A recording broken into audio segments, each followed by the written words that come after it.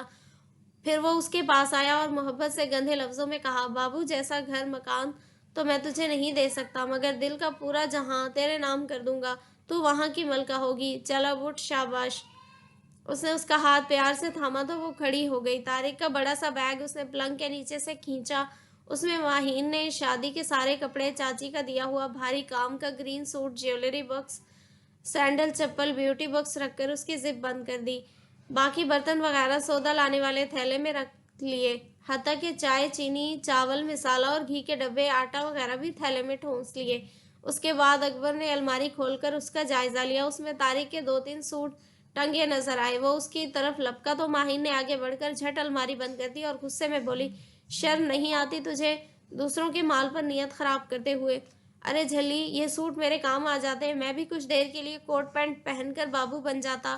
وہ مسکرایا، ہاں بن جاتا بابو۔ ماہین نے ٹیڑھی نظر سے اس کو دیکھا، یہ تیرے کس کام آئیں گے؟ تو اتنا چھوٹا اور وہ اتنا لمبا اونچا، تو اس کے سامنے بچہ لگتا ہے۔ جا اب جا کر کوئی رکشا ٹیکسی لے کر آ۔ وہ تھک کر پلنگ پر بیٹھ گئی۔ اچھا اچھا جا رہا ہوں، ناراض کیوں ہوتی ہے؟